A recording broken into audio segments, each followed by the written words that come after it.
just wanted to hit. Straight out of my lips. I'm a phantom with this. True. No piano assist. True. Never say it too low. In the whip with the boss. Scary movie on deck. I just come at your neck. No, but I ain't got the mask. Big time.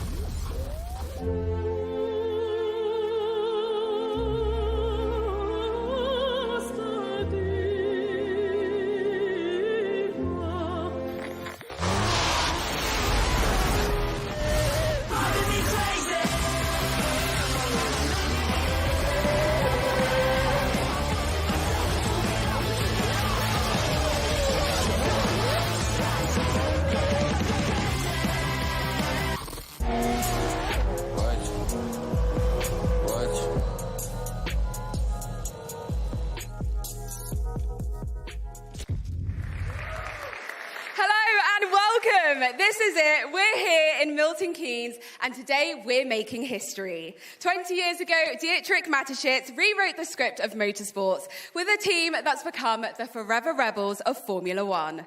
The racing establishment wrote them off as just a fizzy drinks company, but the bubbles never burst for Oracle Red Bull Racing. As we launch this 20th season, what we're celebrating is a culture, a spirit, and an attitude that's changed Formula One forever. Let's take a look at those last 20 years of doing it the Red Bull way. Another victory lap for Max Verstappen, who is on his way to win his 34th Grand Prix since Bahrain 2022.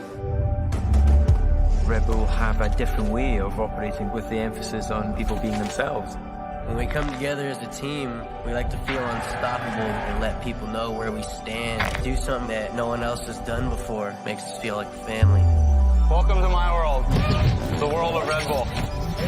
When you look at some of the other projects that Red Bull are involved in, the extreme sports, we're tremendously proud to carry the Red Bull logo. It's become iconic in Formula One. If you have a will and if you have an idea, exciting things are possible. You know, I didn't want to let him down. And did I feel ready? Probably not. When I first joined Red Bull, huge change culturally. People saw Red Bull as a party team. They wanted to do things differently. You know when something just feels right, and there was a natural chemistry from those very first interactions. You know, are they completely mad? Is it just parties, or are they serious? You know, who's this kid, Christian Horner? And take a massive risk. What a ride. Let's add a stunt. And then we're third, and that was the first podium, you know, for the team, so it was a massive achievement. Right. Are you still watching that, David? That looks like Sebastian Vettel went right into the side of Mark Webber. How do you read that? Yeah, I think that Mark was holding position. As uncomfortable as it is to call that between those two guys. What the f*** are we doing here? Mark is too slow. Get him out of the way. This is silly, Seb. Come on.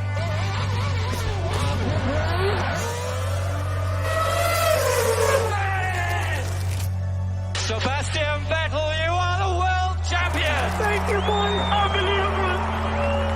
We have to remember these days, there's no guarantee that they will last forever.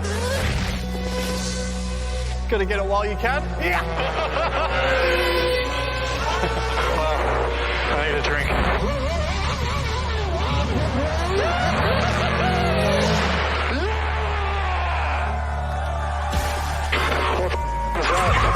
We may have a bit of a problem. Oh, got damage, got damage!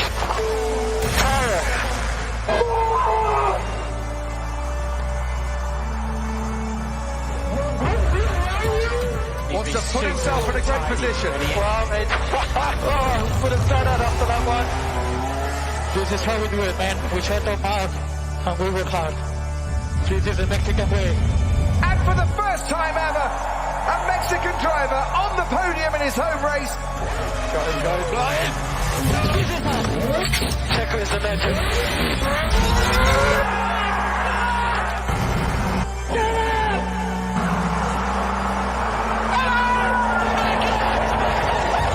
Max Verstappen, you are the world champion! We are so proud of you. Oh my God, guys. I love you so much. Max, you have been absolutely mighty this year. You've led over 1,000 laps, 19 victories. That's history. You have just overtaken Ascari. That's a record from 1952, mate. Yeah, we did that. It's been an absolute privilege watching you drive this car that's been built by a team of brilliant people.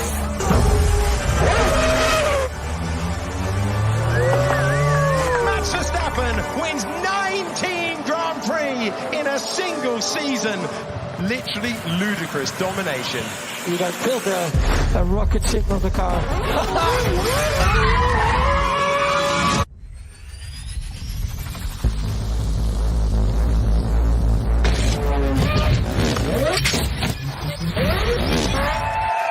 Please welcome two men who have been a part of the story from the very start. CEO and team principal of Oracle Red Bull Racing, Christian Horner. Oh yeah, and we've got Oracle Red Bull Racing legend, David Coulthard. Gentlemen, it's great to see you both. And as we just watched there, it's been quite the journey you've been on as a team. Now, Christian, I'll come to you first because you're now CEO and team principal of arguably one of the world's most successful high-performance companies. But it all started back when you were just 31 years old, no former experience in Formula One. I mean, reflecting on that as a journey, how did it all start? Well, it started, as you say, 20 years ago, and looking at some of those videos, we're all looking a little younger there. It's been quite a journey, and you know what we've crammed into 20 years has been phenomenal. Some highs and lows along the way, but an awful lot of highs, and yeah, it's been very special. Many highs which came from you, of course, David. Going back to 2004, when you first joined the team, what made you want to work with Christian and Dietrich?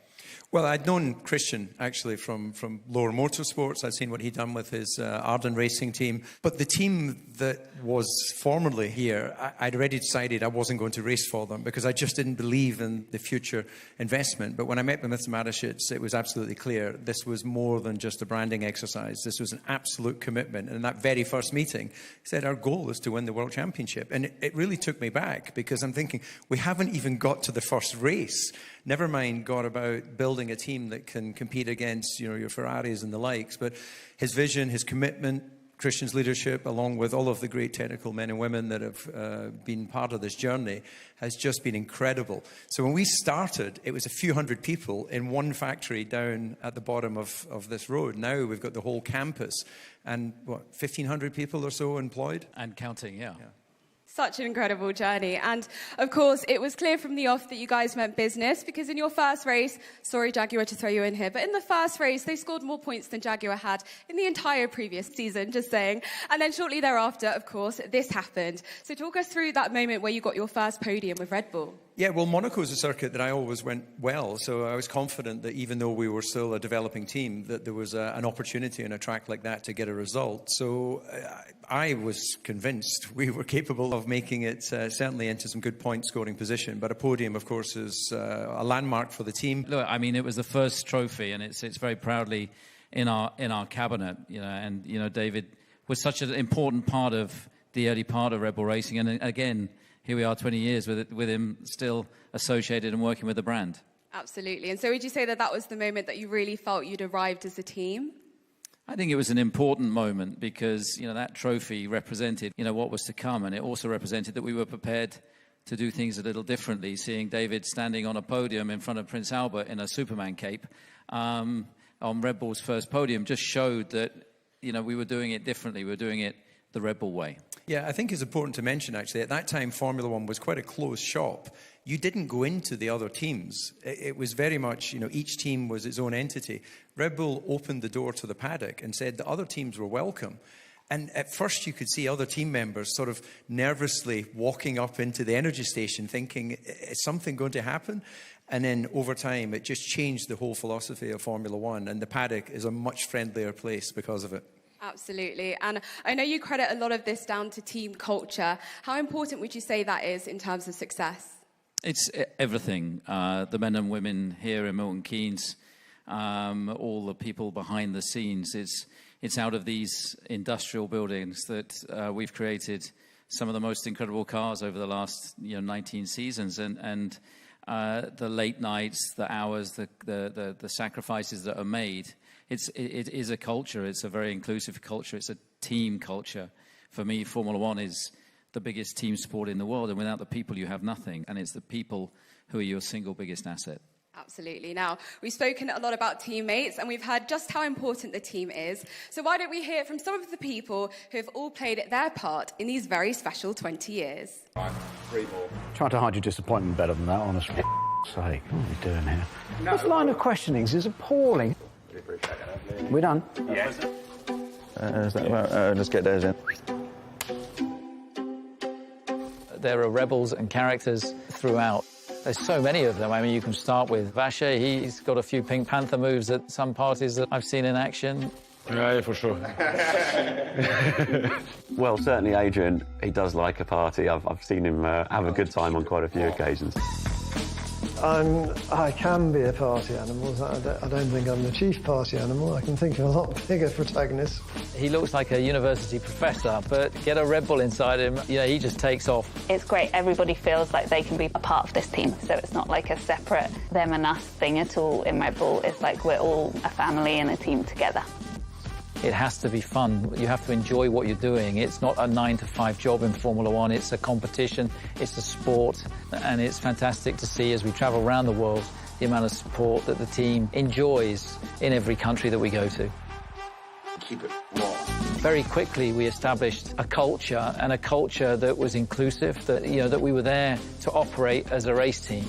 Growing up within the team has been very nice. Of course, everyone has always been very supportive, and we all always trusted each other, and I think that makes our relationship very special. Everyone is seeing how they can support the guy next to you. I think Red Bull just came across as a great place to work, where there was kind of that fun, a bit young and energetic. He's a team product. He's never an individual product. You race as one team. It's vital, isn't it? You get different views, different ideas, different personalities. And how you choose them, how you develop them, and after he's developing you, how we make it together. Keep it raw.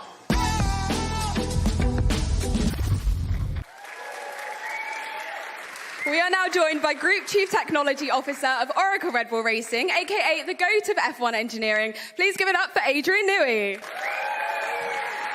Welcome, Adrian.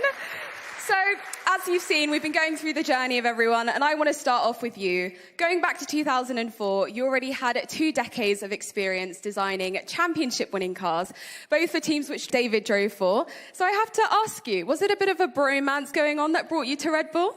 As it turns out, the 3 teams that David has driven for, it was actually the same 3 teams as I've worked for. And so I've known David since he was a wee test driver, very young lad, in 1993, I think.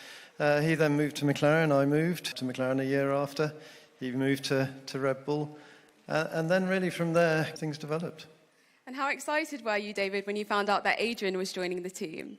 Well, Adrian has been incredibly successful through his entire career, even prior to Formula One. So when Christian first suggested that, would Adrian be available, at that point, I was so immersed in trying to understand where we were as a team. I hadn't really given that consideration. But thankfully, he accepted the challenge and the invitation, and the team of people that he's built here has been proven out by the success. The thing that I really love about Adrian, as well as being obviously a creative chap, pretty handy when it comes to being at the drawing board, because for those who know Formula One closely, they'll know that Adrian still uses a pencil to design. But he's a racer, and maybe he doesn't have the same racing success as Max Verstappen, but he has been out on the racetrack, and he likes to keep it simple. I remember once, going into great detail, explaining everything the car was doing on a lap, and at the end of having given this long explanation, he went, "What do you need to go faster?" Kept it simple. And then I went, well, understeer. And he went, okay, we'll work on the understeer. So out of all of this sort of, mess going on in my head about the journey around the racetrack, just focus on what you need to go quicker. And that simplicity has clearly been very successful for him and his team. Incredible. Now, Christian, of course, even the greatest teams go through challenging moments. And fast forwarding now to 2014, when Mercedes started to look a little bit unbeatable, how did you stay resilient as a team? Well, I think that, that was a testing period for the team, that there was a big regulation change. We'd gone from enjoying huge success with Sebastian Vettel and those 4 consecutive world championships. And suddenly, for reasons beyond our control, we didn't have an engine that could compete with the likes of what Mercedes had come up with. So suddenly it was about keeping the group together, keeping the team together, staying focused on addressing the weak point and focusing on the things that we could control and the things that where we could be strong. And I think it was that team spirit, it was that togetherness that we didn't lose key members of the team during that period, and we were able to win races every single year bar one until we got ourselves in a position with a competitive engine to suddenly then be able to go for a championship again. Now, we've spoken a lot about the past, but I know that Red Bull is a lot about the future, and in particular, backing young talent through the Red Bull Academy program, through Visa, Cash App, RB, and Oracle Red Bull Racing. How important is it to you to bring in those fresh new names? Well, look, it's really exciting, and I think Red Bull have committed more to Formula One Academy than any other team in Formula One. And, with Oracle Red Bull Racing and Red Bull fielding cars and, the Visa Cash App RB team also, putting cars out, there's going to be a really strong Red Bull presence. And it's great to see, these young girls getting a chance as the sport starts to embrace female racing. Absolutely. Well, on that note, let's have a look at that next generation of racing and some very exciting young female talent. I'm Emily de Heus. And I'm Hamda Al-Kubaisi, and I'm part of the Red Bull Academy program. A few years ago, I couldn't even think about being part of Red Bull. It was always a dream. F1 Academy is a big opportunity. My ambitions for next season is I want to win, I want to be champion, of course. I feel like Red Bull has done many amazing things, not just in motorsport. It's exciting to be part of it. And here they are in the flesh from the Red Bull Academy program. It's Hamda Al-Kubaisi and Emily de Heus.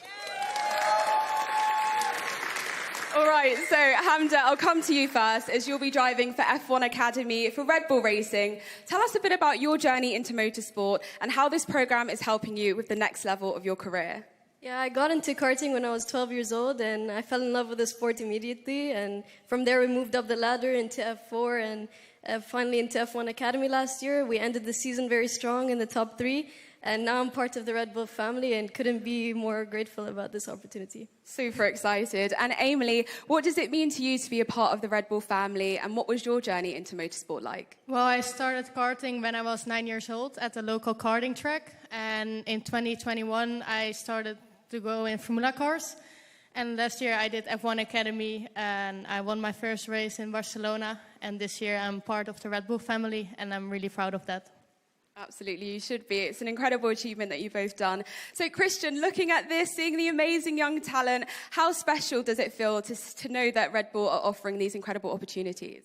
Well, it's a great initiative. And of course, Red Bull have got a long history with the young driver program that obviously Helmut's done a great job of running and nurturing. But again, this is a new element, and with F1 Academy coming really on stream, supporting many Formula One races this year, it was the ideal time to step in and identify some young talent. Well, best of luck for this season. Thank you very much, Hamda and Emily. So I'm now back with Christian Horner, Adrian Newey, and Technical Director Pierre Wache. Welcome.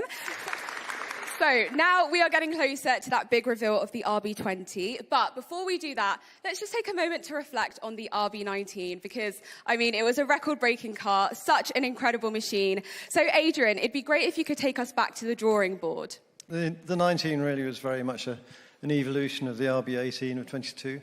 Last year's car really was a total surprise in terms of its dominance, I have to say, because we went into that winter of 22-23 thinking, yeah, Mercedes won a race near the end in Brazil. Ferrari was still winning races. It was still very tight. And on our side, we just concentrated on kind of improving some of the weaknesses of the 22 car. And to our complete shock, really, by half season, it was becoming pretty evident that we had a march on our competitors. And Pierre, I know that you love that thrill of competition that we've just spoken about. Is that what helps you to constantly push to find an edge? Yes, for sure. But, you know, this business of Formula One is the highest engineering competition in the world.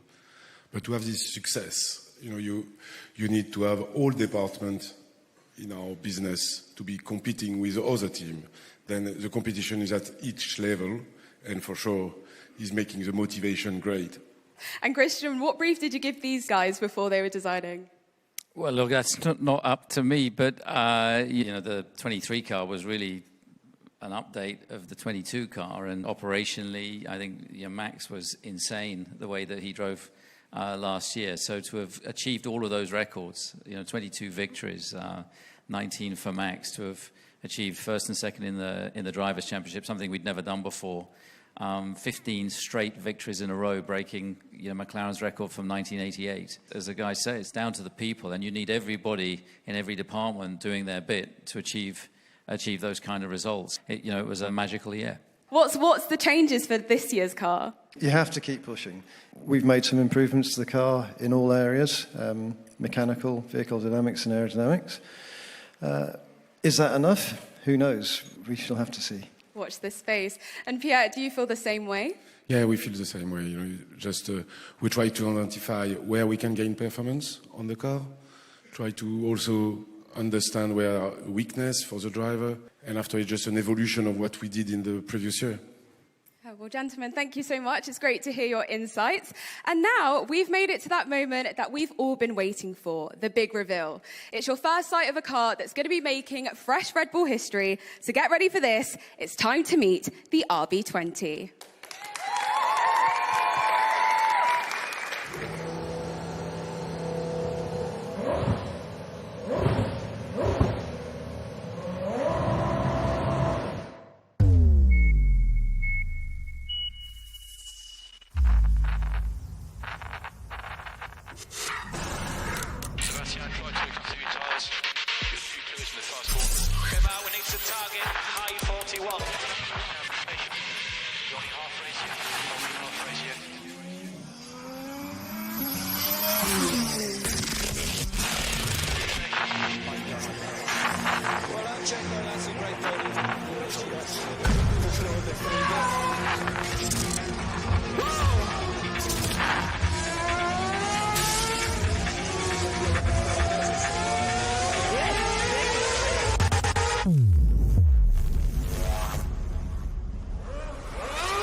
She is in the flesh, the RB20, everyone.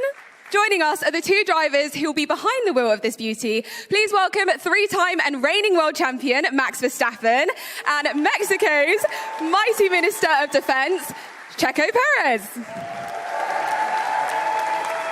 But I want to come to you first. Firstly, congratulations on this incredible car. Could you tell us a bit more about it? Yeah, I mean, it's you can see it's an evolution of last year's car, but as our 20th version, the guys haven't been, it's not conservative, and you can see they've been quite aggressive in certain areas. You can see all the men and women behind the scenes have been working very hard, and some of the detail on the car is absolutely exquisite. And Max, I'll come to you next. You had one of the most incredible, if not the most incredible season in Formula One last year. You broke your own record for the most race wins in a season and, of course, took your third World Championship title. How excited are you to be driving the RB20? And are we confident that this is the car that will help you get your fourth title? I guess time will tell, but I'm excited. It's always very nice to see a new car come to life and how it's built up with all the people around it. When you do your seat fit as well, and for me at the moment it's more about just looking forward to Bahrain, get testing, get comfortable with the car, understand what it needs, and just work from there. It's such a long season that we just try to hit the ground running as good as we can. Really try to understand the car, and then we'll see where we end up. And Checo, you had a brilliant season. You helped Red Bull secure their first 1-2. Tell us, what are your ambitions for 2024? Yeah, I mean, I'm just really happy to see. I've seen that the whole team has put together an incredible concept, and I think now we just want to hit the track, properly. But I believe that we've made some good steps in the right direction, so it should be another great season for the team. Absolutely. Well, we're all wishing you the very best of luck. Thank you very much, gentlemen. Christian, Checo, Max, another big round of applause to them. And of course, to everyone at Oracle Red Bull Racing, not just for today, but for everything that they've done over the last 20 years as the forever rebels of Formula One. Now, that's sadly all the time that we have for today. We're finishing off today with the past versus the future. The very first Red Bull car, the RB1, facing the new RB20 on track at Silverstone. It's the first iconic Red Bull moment of the new season, and trust me, there'll be plenty more to come in 2024.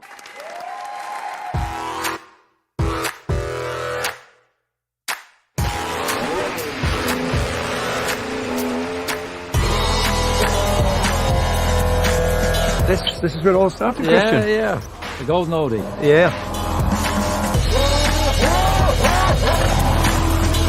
This scored points in its first ever Grand Prix. 2005. How old were you? 8 years old. This was state of the art, but they're basic now when you look at the modern Grand Prix car. Good to see that running again. Bring back some memories. Yeah. I think it actually looks better than it did when we took it to the first race. I think we all do.